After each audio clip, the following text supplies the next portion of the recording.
নমস্কার বন্ধুরা, ট্রেন্ডিং বাংলায় আপনাদেরকে স্বাগত।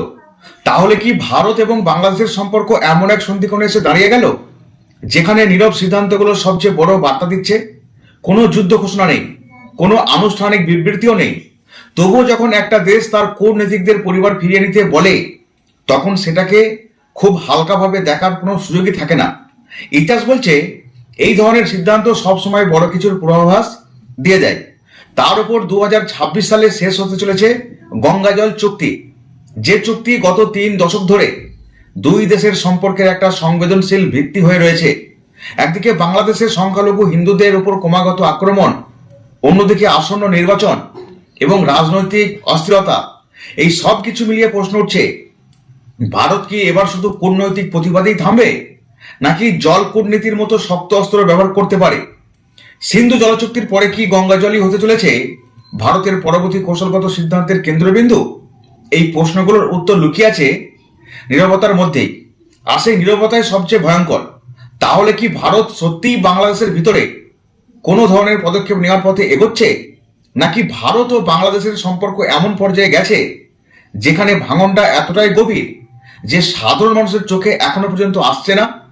কূটনৈতিক দৃষ্টিকোণ থেকে দেখলে কোনো দেশ থেকে কূটনীতিকদের পরিবার ফিরিয়ে আনার নির্দেশকে সর্বশেষ সতর্ক বার্তাগুলির মধ্যে অন্যতম বলে ধরা হয়। ভারত খুব অল্প কয়েকটি দেশই এমন ব্যবস্থা গ্রহণ করেছে যেখানে কনসুলেট বা হাই কমিশনের কর্মরত আধিকারিকদের পরিবার সঙ্গে নিয়ে যাওয়ার অনুমতি দেওয়া হয় না। সেই তালিকায় রয়েছে পাকিস্তান, আফগানিস্তান, ইরাক এবং দক্ষিণ সুদান।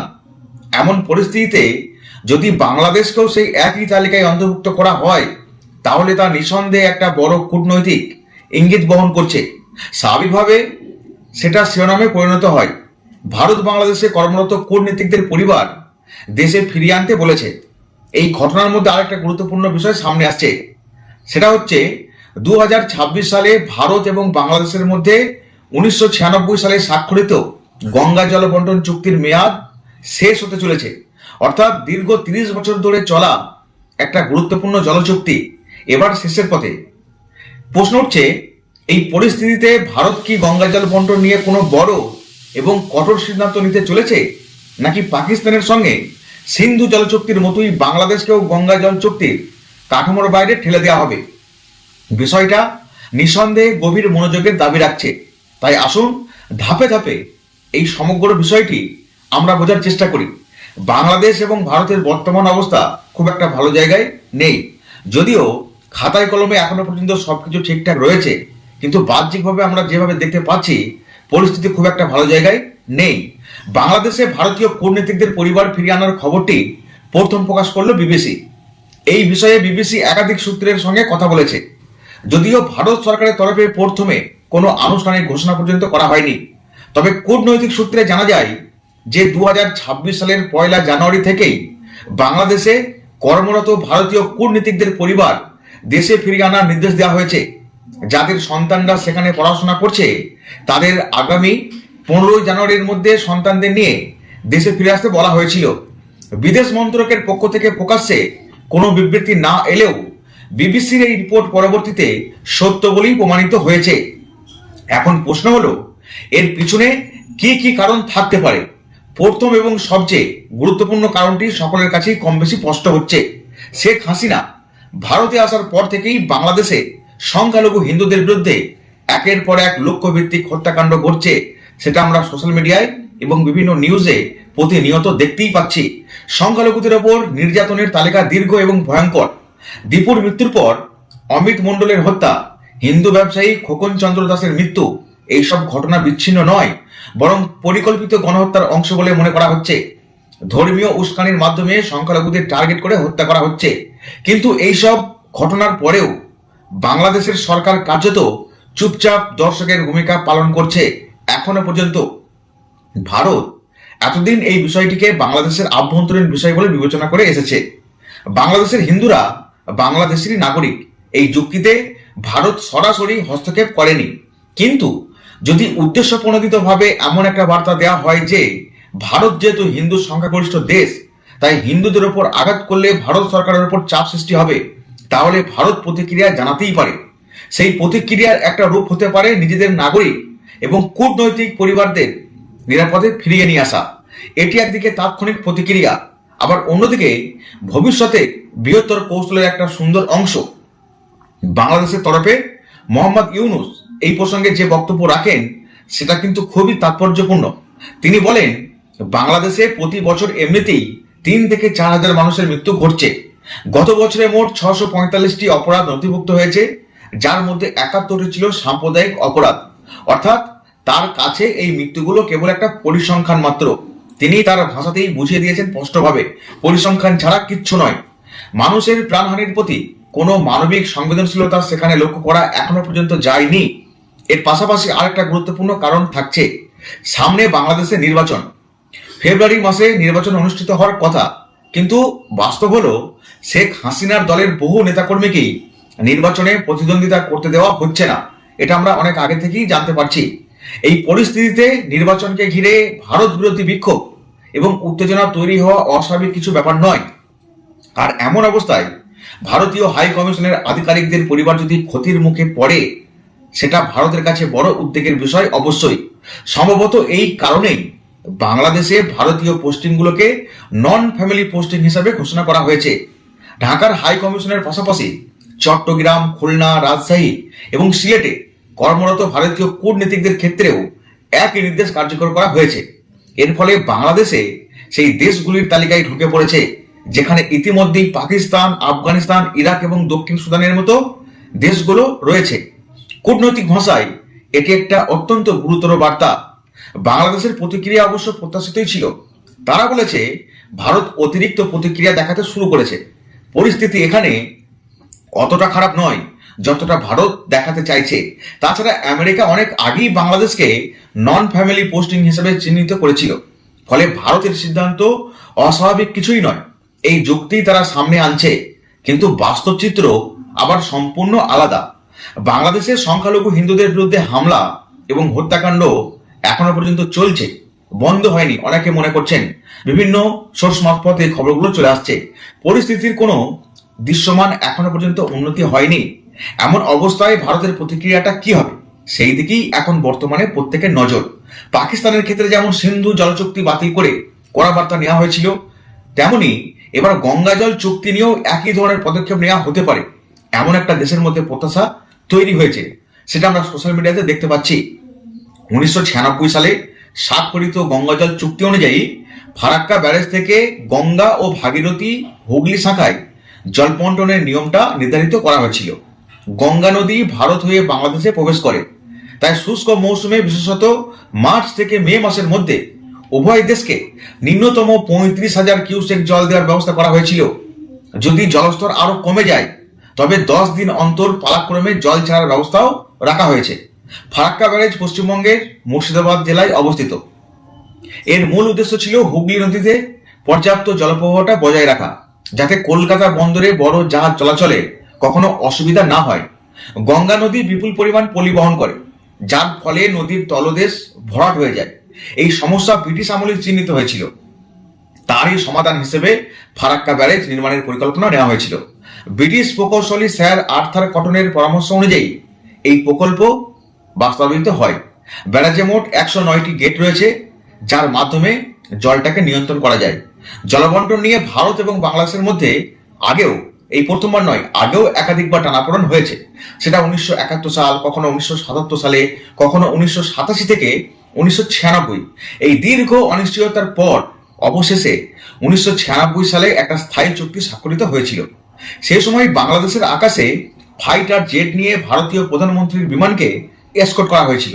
শেখ হাসিনার উষ্ণ অভ্যর্থনায় সেই চুক্তিটা হয়েছিল। কিন্তু এখন সেই চুক্তির মেয়াদ শেষের দিকে, এই 2026 সালে। পশ্চিমবঙ্গ ইতিমধ্যেই জলসংকটে ভুগছে। রাজ্য সরকার বারবার অভিযোগ করেছে রাজ্যের মতামত না নিয়ে জল বন্টনের সিদ্ধান্ত নেওয়া হয়েছে। তিস্তা নদী নিয়েও বাংলাদেশ ক্রমশ আগ্রাসী অবস্থান নিচ্ছে। এর পাশাপাশি পশ্চিমবঙ্গে নির্বাচন আসন্ন। সব মিলিয়ে যতদিন এগোচ্ছে পরিস্থিতি ক্রমেই জটিল হয়ে যাচ্ছে। এই সমস্ত বিষয় একসঙ্গে জমা হচ্ছে। ভারত এবং বাংলাদেশের সম্পর্ক এখন আর আগের মতো অত ভালো নেই। ফলে ধারণা করা হচ্ছে ভারত এবার কঠোর অবস্থানটা নিতে চলেছে। আগে নিজের প্রয়োজন মেটাবে, তারপর যদি জল এক্সট্রা থাকে তবে সেই জলটা হয়তো দিতে পারে। নয়তো নয়। নতুন করে কোনো অসময় জলচুক্তিতে ভারত এই মুহূর্তে যেতে রাজি নাও হতে পারে। কারণ আন্তর্জাতিক রাজনীতির একটা নির্মম সত্য হলো, আপনি যদি আলোচনার টেবিলে না থাকেন তাহলে আপনি মেনুতে পরিণত হবেন। আজ বাংলাদেশ এতটাই আত্মবিশ্বাসী যে তারা মনে করছে ভারত কিছুই করতে পারবে না, কারণ ভারত নানা চুক্তিতে বাধা আছে। উত্তর পূর্ব ভারতের যোগাযোগ, ট্রানজিট, এই সব কিছুকে ভারতের দুর্বলতা হিসেবে দেখা হচ্ছে। এই পুরো আলোচনার শেষে দাঁড়িয়ে যে প্রশ্নটা সবচেয়ে বড় হয়ে সামনে আসছে সেটা হচ্ছে, ভারত ও বাংলাদেশের সম্পর্ক কি সত্যি এখন এমন এক পর্যায়ে পৌঁছেছে যেখানে কেবল সৌজন্যমূলক কূটনীতি দিয়ে পরিস্থিতি সামাল দেওয়া সম্ভব নয়? কারণ গত কয়েক দশক ধরে ভারত যেভাবে বাংলাদেশকে বিশেষ প্রতিবেশী হিসেবে দেখে আসছে, সেই দৃষ্টিভঙ্গির ভিত নড়ে যাচ্ছে বলেই মনে হচ্ছে। প্রকাশ্যে অবশ্য কোনো যুদ্ধ নেই বা যুদ্ধ ঘোষণা করা হয়ওনি, হয়তো হবেও না, কোনো সামরিক ঘোষণাও নেই, অথচ একের পর এক নীরব সিদ্ধান্ত এমন সংকেত দিয়েই যাচ্ছে যেটা আন্তর্জাতিক রাজনীতিতে খুব কমই ভুল বোঝা হয়। কূটনীতিকদের পরিবার ফিরিয়ে আনার সিদ্ধান্ত কোনো সাধারণ প্রশাসনিক পদক্ষেপ নয়, এটা আগে মাথায় রাখতে হবে। ইতিহাস বলছে এই ধরনের সিদ্ধান্ত সবসময় রাষ্ট্রের গভীর আশঙ্কা এবং ভবিষ্যৎ পরিকল্পনার সঙ্গে যুক্ত করা থাকে। যখন কোনো দেশ মনে করে যে সামনের দিনগুলো নিরাপদ নাও থাকতে পারে, তখনই প্রথমে পরিবারদের সরিয়ে নেওয়া হয়। সেই দৃষ্টিতে বাংলাদেশকে পাকিস্তান বা আফগানিস্তানের মতো নন ফ্যামিলি পোস্টিং তালিকায় আনা নিছক কোনো প্রতীকী ঘটনা নয়, বরং একটা শক্ত রাজনৈতিক বার্তা।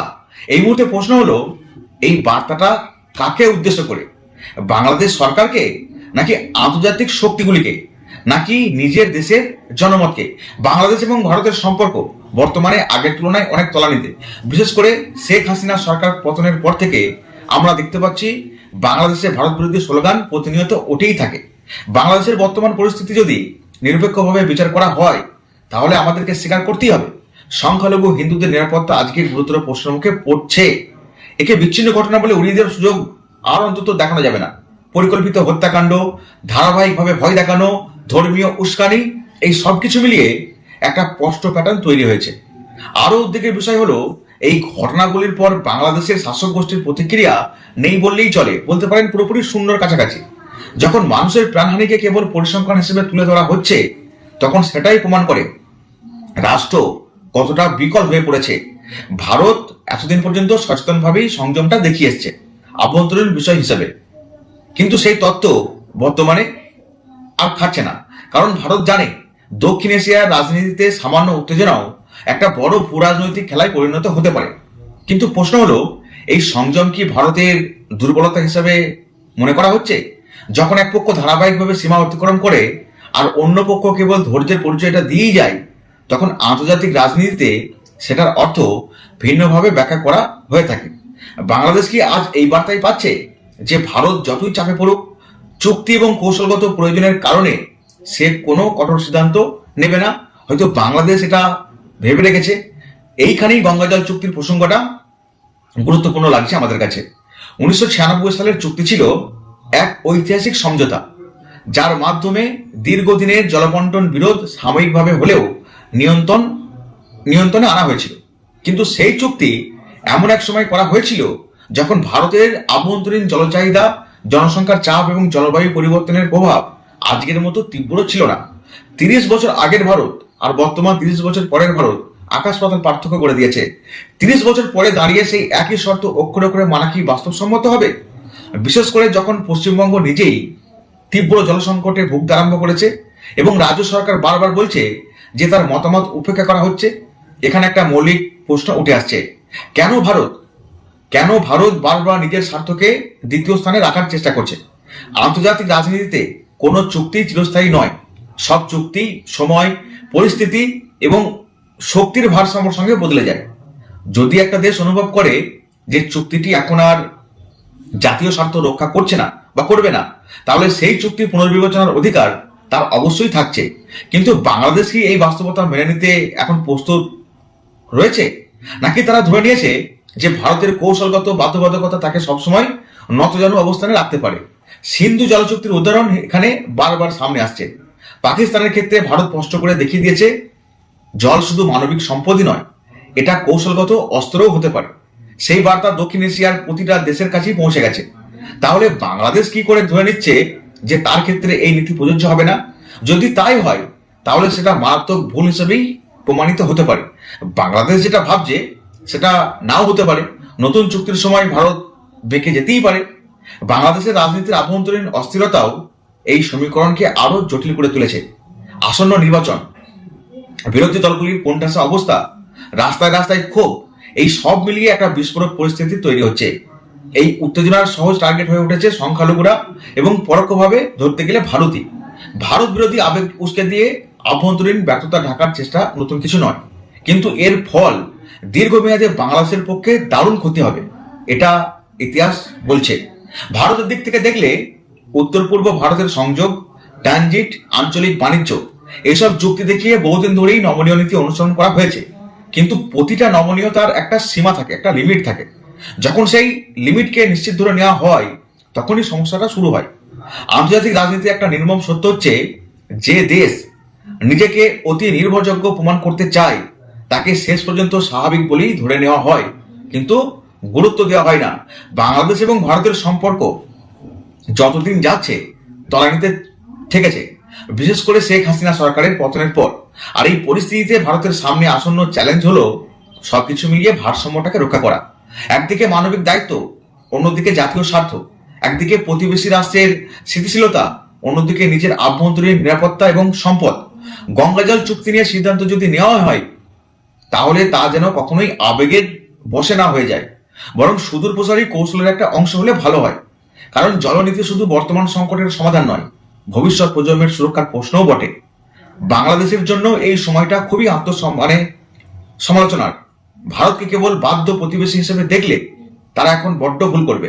সংখ্যালঘুদের নিরাপত্তা নিশ্চিত করা কোনো দেশের প্রতি অনুকূল নয়, এটা রাষ্ট্রের মৌলিক দায়িত্বের মধ্যে পড়ে। সেই দায়িত্ব পালনে ব্যর্থ হলে তার আন্তর্জাতিক মূল্য চুকাতে হবে। কূটনৈতিক সম্পর্ক কেবল কাগজ কলমে টিকে থাকে না, তা টিকে থাকে পারস্পরিক বিশ্বাসের ওপর। সেই বিশ্বাস যদি ভেঙে যায় তাহলে কোনো চুক্তি দীর্ঘদিন কার্যকর থাকবে না। সব মিলিয়ে বলাই যায় ভারত বাংলাদেশ সম্পর্ক আজ এমন একটা গুরুত্বপূর্ণ মোড়ে দাঁড়িয়ে গেছে। সামনে দুটি পথ, একটা হচ্ছে পুরনো অভ্যাসের পথ, যেখানে ভারত সবকিছু সহ্য করে সম্পর্ক টিকিয়ে রাখবে, আর আরেকটা বাস্তববাদী পথ হচ্ছে যেখানে স্পষ্ট সীমারেখা টেনে নেওয়া হবে। কোন পথ বেছে নেওয়া হবে তার উপরে নির্ভর করবে আগামী দশকের দক্ষিণ এশীয় রাজনীতি। শেষ পর্যন্ত একটা কথাই সবচেয়ে প্রাসঙ্গিক, যেটা সব পক্ষকে মানতে হবে, আন্তর্জাতিক রাজনীতিতে নীরবতা কখনোই নিরীহ হয় না। অনেক সময় সেই নীরবতাই সবচেয়ে বড় সিদ্ধান্তের একটা পূর্বাভাস দেয়। ভারত যদি এবার নীরবতার আড়ালে কঠোর বাস্তববাদ বেছে নেয় তাহলে তা শুধু বাংলাদেশের জন্যই নয়, গোটা অঞ্চলের জন্যই একটা নতুন যুগের সূচনা হতে পারে। প্রশ্ন একটাই, আমরা কি সেই পরিবর্তনের জন্য প্রস্তুত, নাকি বাংলাদেশ প্রস্তুত আছে?